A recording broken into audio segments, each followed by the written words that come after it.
là, comme par rapport à votre exposé, que les entreprises s'intéressent à leur gestion de déchets, qui a un réel enjeu environnemental, mais aussi réglementaire, comme on a pu le voir à travers votre exposé. Nous avons reçu une question, par exemple, y a-t-il possibilité de parler zéro déchet dans les villes africaines, selon vous? Merci pour cette question, mais bon, c'est possible, hein, mais ça va être difficile, hein, parce que si vous regardez même la gestion de ces déchets-là, leur collecte, le tri, l'élimination, ça a un coût aussi, hein. Ça a un coût et je ne pense pas que toutes les entreprises aussi vont se conformer à cette réglementation-là. Donc, c'est possible, hein? On peut tendre vers ça, mais je pense que on n'est pas encore à cette possibilité de zéro déchet. D'accord. Et selon vous, pour ceux qui ont les moyens, les entreprises qui ont les moyens de s'engager dans une démarche RSE et aussi dans un plan de gestion des déchets, quelle est la meilleure stratégie à long terme pour qu'il y ait un réel impact dans les pays africains? Merci beaucoup. D'abord, moi, je dirais que il y a la réglementation, la loi. Nous avons des textes de loi, des décrets qui réglementent, qui imposent aux sociétés, surtout les sections dans le domaine médical, de gérer et de bien détruire ces déchets-là. Mais derrière, ce que nous manque aussi dans nos pays africains, c'est le contrôle, les sanctions. Donc, cela, nous sommes tous dans un volontariat, dans une démarche volontaire de pouvoir détruire ces déchets-là que dans une contrainte. Merci beaucoup. J'ai une question dans le forum de discussion de Yacine. Selon vous, quels obstacles principaux avez-vous rencontrés dans cette activité de gestion de déchets? Merci beaucoup. Bon, nous avons, il y a d'abord plusieurs obstacles, hein, parce que si vous regardez les questions, hein, où nous mettons ces déchets-là pour les stocker et pour les incinérer, ce sont des produits qui nous viennent de l'extérieur. Hein. Regardez, donc ça a un coût. Et aussi les incinérateurs. Ça, c'est un réel problème parce que toutes les structures n'ont pas d'incinérateur.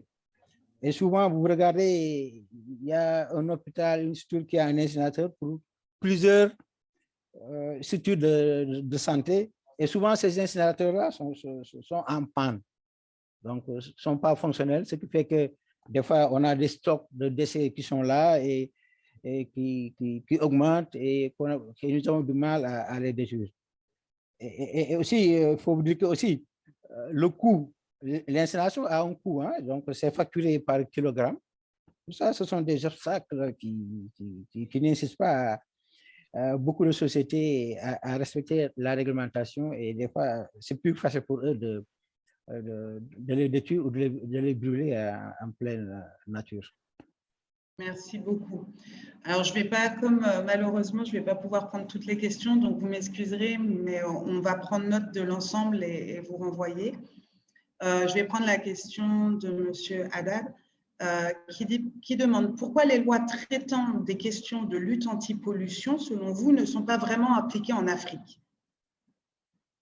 Oui, ça, si vous regardez, c'est un problème global, hein, en Afrique. Pratiquement le respect des lois et réglementations. Moi, je me dis que c'est derrière, il n'y a pas de... D'abord, il y a l'aspect formation. Hein. Je pense qu'il faut former ces entreprises-là. Il faut les sensibiliser sur la nécessité de sauvegarder l'environnement, même aussi pour cette procédure de collecte, de tri, et d'incinération de ces déchets-là, ça mérite aussi une formation. Moi, je pense que c'est une question de sensibilisation, de formation et aussi de sanctions. Moi, je pense qu'il faut qu'on commence à mettre en place des sanctions. Et comme les entreprises sont plutôt sensibles à l'aspect sanction, à l'aspect pécuniaire et les contraindre à respecter ces lois-là. Aussi, il faut revoir, hein, revisiter ces lois et aussi les adapter par rapport au contexte actuel, au contexte africain. Ça aussi, c'est un problème. Voilà.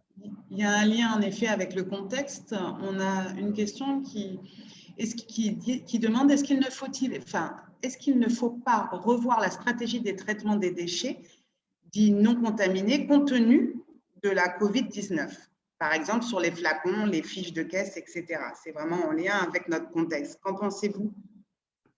Mais effectivement, parce que, comme vous le savez, hein, les centres de santé aussi sont des lieux où il est peut-être on peut attraper le Covid. Ça aussi, c'est une nouvelle donne et que les entreprises devront aussi s'adapter pour maintenant, au-delà de ces déchets contaminés, revoir les déchets non contaminés et avec le Covid, revoir la procédure. Ça aussi, c'est une question aussi, hein, c'est une bonne question que je vais noter et en interne, on va essayer de voir, de réfléchir sur ce cas-là. Nous avons énormément de questions pour vous. C'est très bien. Merci beaucoup à l'ensemble de ces participants pour rendre ce voilà, webinaire les questions bien dynamique. J'ai une autre question. Pour les traitements des déchets, est-ce que vous utilisez, vous, personnellement, dans votre contexte et dans votre entreprise, des brûleurs ou des incinérateurs modernes? Voilà, donc, excellente question. Comme j'avais dit tout à l'heure, c'est un problème je pense que de moyens. Parce que d'abord, à Dakar, hein, ou dans beaucoup de pays africains, d'abord, nous n'avons pas beaucoup d'incinérateurs. Donc, il n'y a que dans les hôpitaux, les grosses structures où on peut trouver ces incinérateurs-là. Vous voyez donc, d'abord, il y a ce problème de moyens. Mais en interne aussi, même si vous regardez dans le tableau, on peut aussi, avant d'acheminer ces déchets-là contaminés, essayer d'abord en interne de les désinfecter. On peut avoir des désinfections, que ce soit chimiques, ou aussi mettre ça dans un système d'élimination de ces déchets-là avant de les mettre dans les sachets pour les incinérer. Merci beaucoup. Toujours en lien, il me semble, nous avons une question d'Amadou qui demande est-ce que les procédés se limitent seulement à la destruction des déchets ou ils prennent aussi en compte des mesures en cas de contamination de la biodiversité, qui est complètement en lien avec notre thème? Bon, pour l'instant, nous ne sommes pas encore à ce niveau-là, parce que des fois, nous sommes presque inoffensifs devant des accidents comme ça qui arrivent ou bien la destruction de la biodiversité. Mais d'abord en interne, que ce soit à l'intérieur du laboratoire, hein, s'il y a déversement ou destruction de ces stocks-là, de ces sachets. Donc, nous avons d'abord les premières mesures d'élimination, de nettoiement pour éviter que les déchets puissent contaminer d'abord l'intérieur du laboratoire. Mais désinfecter ou restaurer l'environnement, ça, on n'est pas encore à ce niveau-là. Ça peut-être à un niveau étatique. Toujours dans les questions un peu aussi de responsabilité, nous avons une question de Cabré qui demande, dans votre présentation que vous avez faite, vous dites que le laboratoire collecte les déchets médicaux et les donne à des sociétés de gestion pour les détruire, pour les gérer et les détruire. Oui. Quels sont les mécanismes de contrôle pour prouver qu'en fait, il y a destruction de ces déchets? Et en cas de pollution, quelle est la responsabilité de du laboratoire principal au départ? Merci beaucoup pour cette question. Pour les décisions aussi, nous avons un service une équipe destinée à évacuer ces déchets-là vers les structures qui disposent d'incinérateurs. Et là-bas, en principe, nous devons assister à la décision de ces déchets-là. Parce que dès qu'on arrive, il faut peser ces déchets-là et assister à la décision, à l'incinération de ces déchets-là. Et au bout, demander une attestation prouvant que l'incinération a été faite suivant les normes. Et nous, en interne, c'est ces attestations, ces certificats de destruction de ces déchets-là que nous gardons et au besoin de pouvoir prouver que les éliminations de ces déchets sont faites suivant les normes et règlements.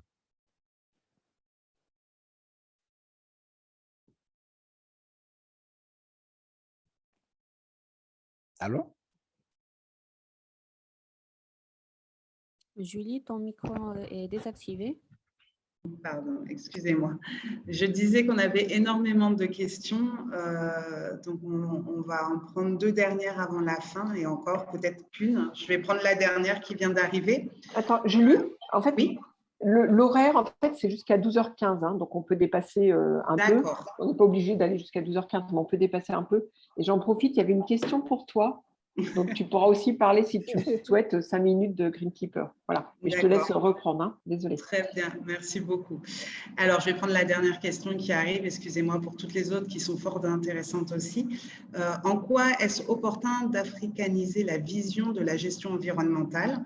Et la question du développement durable n'est-elle pas universelle? En effet, nous parlons d'impact sur l'entreprise. Et dans ces 2 exposés, je n'ai pas entendu d'exemple spécifique à l'Afrique. Donc, est-ce qu'on peut plus contextualiser, excusez-moi, peut-être ces exemples? Une question de Félix. Oui, c'est une question peut-être pour les experts hein, de l'environnement. C'est vrai que c'est un débat qui dépasse l'entreprise, hein, mais c'est une vision globale, hein, parce que du fait d'être conscient de notre responsabilité hein, en tant qu'entreprise hein, qui produit des déchets contaminés et qui est dans l'obligation de veiller à l'élimination correcte hein, et suivant les normes de ces déchets-là, c'est une question. Maintenant, à un niveau peut-être supérieur, voire sur le plan africain, qu'est-ce qu'il faut faire? Ça, ce sont des questions, comme j'avais dit tout à l'heure, hein, d'information, de formation, de sensibilisation et aussi d'application de ces règlements-là. Et ces règlements-là doivent être adaptés à notre contexte.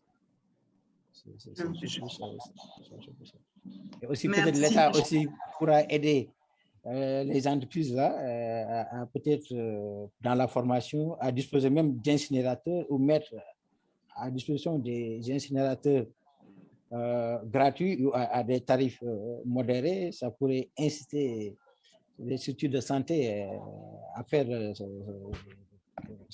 travail de destruction normalement.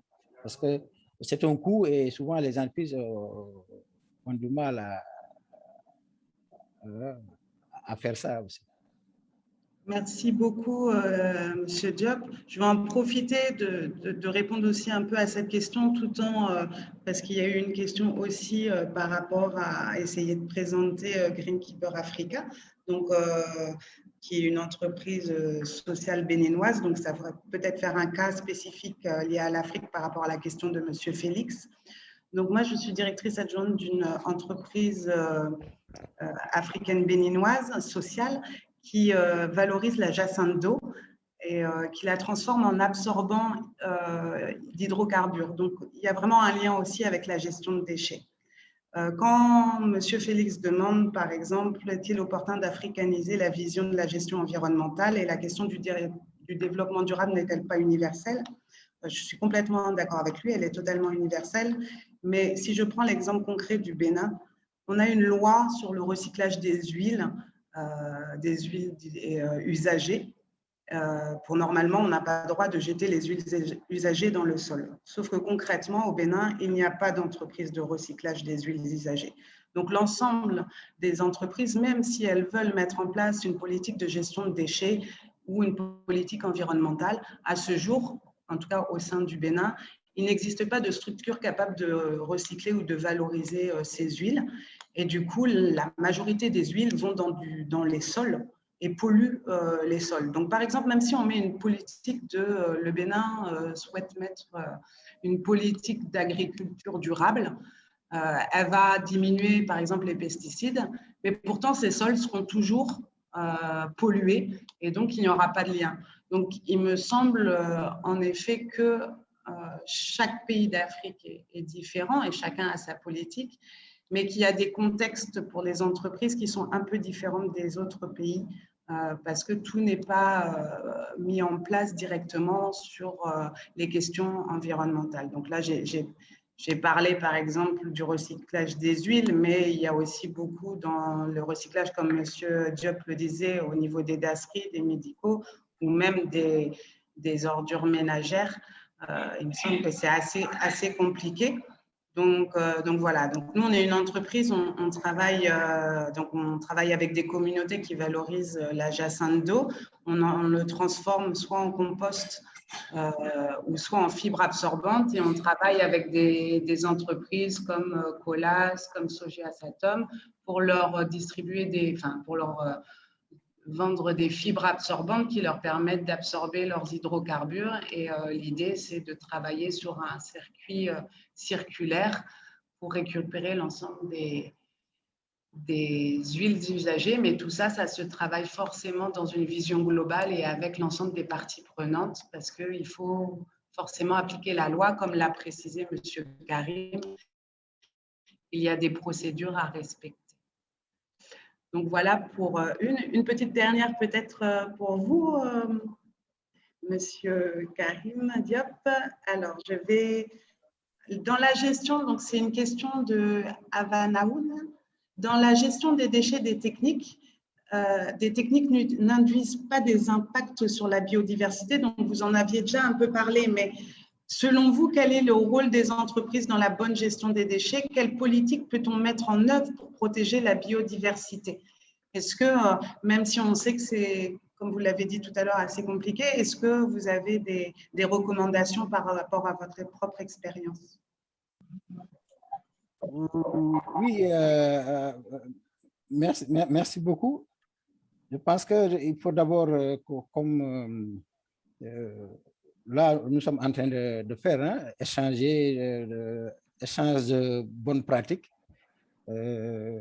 aussi communiquer, parce que souvent aussi c'est par méconnaissance, je trouve, parce qu'il y a des entreprises peut-être qui n'ont pas de procédure d'élimination de ces déchets-là. Donc, nous devons aller dans la formation, se retrouver en des organismes comme ça, parler de la gestion de ces déchets-là. Il n'y a que comme ça que nous pourrons peut-être constituer une force et voir maintenant avec l'appui de l'État comment influer, comment rendre possible, concret cette politique-là. Merci beaucoup. On arrive il est 11h03. On a encore des questions, donc bon, il y en a certaines aussi où on demande possibilité de visiter les entreprises, donc je pense que c'est toujours possible, que ce soit pour Monsieur Diop ou pour moi-même, de nous contacter pour voir des visites. On a des commentaires qui expliquent en effet que tant que les États ne jouent pas leur rôle, c'est compliqué. Je pense que dans l'ensemble des témoignages que nous avons pu avoir avec Madame Chancia ou Monsieur Karim, c'est exactement, on est tout à fait d'accord avec ça et que chaque pays est différent et qu'il y a une législation et que leur rôle est aussi très, très important. Nous avons une question par rapport à Greenkeeper encore. Donc là, il m'a demandé qu'est-ce qu'on fait des fibres contaminées. Donc nous, on a un processus en économie fermée. Donc on travaille avec la Farge avec une cimenterie. Donc, il y a eu une mesure d'impact environnemental qui a été faite et on travaille avec des partenaires en circuit fermé. Et l'idéal, ça serait nous-mêmes de récupérer, de transformer, de pouvoir reproduire, valoriser aussi ces fibres souillées. Mais comme beaucoup, il y a toujours une question de budget et de recherche-action pour développer des très beaux budgets, des très beaux projets. Donc, c'est en cours de réflexion. Je vais bientôt devoir conclure. Sauf si, Joël, vous avez quelque chose à rajouter? Alors, écoute, non, c'est super. Il y a une participation très active. Je vais te laisser conclure. Après, je pense qu'on parlera 2 minutes du forum et qu'aussi on a un questionnaire à faire passer. Donc, ça va peut-être être le moment. Et voilà. Mais je laisserai Hint le présenter. Donc, vas-y, je te laisse conclure et nous, on prendra la parole un petit peu, en gros. D'accord. Je vais d'abord remercier Karim. Est-ce que vous voulez conclure sur votre activité et sur votre exposé? Oui, merci beaucoup de m'avoir donné l'opportunité d'échanger d'expérience par rapport à nous, ce que nous faisons. Et aussi, c'est tout important aussi d'avoir des retours. Moi, je suis disponible. S'il y a d'autres entreprises qui sont dans le même secteur d'activité, qui ont une autre politique de gestion de ces déchets-là, j'aimerais bien qu'on puisse échanger et voilà. Je pense que c'est juste un début de solution que nous sommes en train de faire sur le plan africain. Si on peut échanger et à terme, nous pourrons peut-être faire quelque chose de façon globale sur la gestion des déchets biomédicaux sur le plan africain. Merci beaucoup. Donc, on va bientôt conclure à ce webinaire, ce qui était fort intéressant. En tout cas, moi, j'ai appris beaucoup de choses. Donc, c'est vrai qu'on a pu voir les grands enjeux environnementaux dans les pays africains, mais comme beaucoup le disent, c'est aussi universel. Donc, ce n'est pas que les pays africains, mais avec des particularités, un contexte particulier lié à l'Afrique. Grâce aux 2 présentations, on a pu voir qu'il y avait des possibilités de mettre en place des processus et qu'on pouvait aussi s'appuyer sur le juridique pour que les entreprises commencent vraiment à mesurer les impacts de leur activité sur l'environnement et sur la biodiversité. On a pu voir un exemple concret avec la présentation de M. Dupe sur la mise en place d'une gestion de déchets liés aux déchets médicaux. Donc, ça a permis d'appréhender et de faire le lien entre environnement, biodiversité et droits humains. Donc, on a hâte de pouvoir suivre les prochains webinaires. Donc, le prochain webinaire qui aura lieu le 7 octobre et qui sera lié au cadre législatif et au système de gestion environnementale et où on pourra accueillir encore de nouveaux panélistes qui nous présenteront leur activité. Je vais laisser la main à Joël pour présenter l'ensemble de ce cycle de 6 webinaires. Merci à tous. D'accord. Un immense merci, Julie. Merci beaucoup pour ta modération. Et en fait, Hint, je te laisse présenter le webinaire et le questionnaire. Et moi, je ferai juste la conclusion à la fin. Je crois que je parlerai du forum de Dakar. Voilà. D'accord, merci. Parfait. Donc, on vous remercie tous d'être là, assez impliqués pour ce premier webinaire. Et on vous donne rendez-vous pour un deuxième webinaire le 7 octobre, axé sur l'aspect législatif. Donc, avec Madame Yasmina Dari comme modératrice, Monsieur Paul Bouzon pour représenter un cas d'une multinationale et Madame Assia Ben Saad qui va faire une sorte de présentation générale sur les principaux cadres existants. Alors, n'oubliez pas, donc, Anne-Sophie vient de partager le questionnaire d'évaluation de ce premier webinaire, mais aussi qui vous permet de demander une attestation de présence. Donc, je tiens à vous rappeler que le cycle de webinaire, ce sont des cycles de conférences en ligne. Ce ne sont pas des formations certifiantes parce qu'il y avait beaucoup de demandes là-dessus. Donc, un cycle de webinaire, c'est un cycle informatif qui vous donne un équivalent d'une journée sur une thématique, mais pas une formation certifiante dans le sens d'avoir un diplôme ou bien des crédits. Donc, j'aimerais bien insister là-dessus. Donc, vous avez un questionnaire pour évaluer le webinaire, mais aussi, comme je viens de dire, pour demander votre attestation. Donc, je vous prie de bien écrire votre nom, prénom et aussi bien veiller à bien écrire votre email parce que c'est le seul moyen de communication entre nous.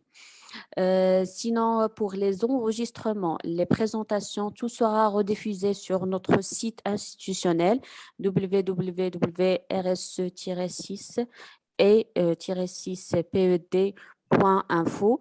Donc, avec les présentations des intervenants et aussi une rediffusion sur notre chaîne YouTube. Voilà, donc sur donc je vous souhaite un autre point, donc j'ai oublié. Alors, on remarque qu'il y a beaucoup de personnes qui nous rejoignent à la fin. Donc, au niveau d'email que vous avez reçu en tant que confirmation et information pratique sur le cycle, où vous avez tous les liens Zoom, il y a une partie ou bien un lien pour calculer le décalage horaire. Comme ça, pour bien savoir à quelle heure exacte sera le webinaire et vous pouvez ne pas le rater. Voilà, donc je vous remercie infiniment. Donc, je laisse la parole à Madame Joëlle pour vous parler de notre prochaine activité sur le forum de Dakar. Merci. Merci Hind pour cette conclusion et merci donc à tous encore une fois et merci Julie, Karim et puis Chancia qui nous a quittés.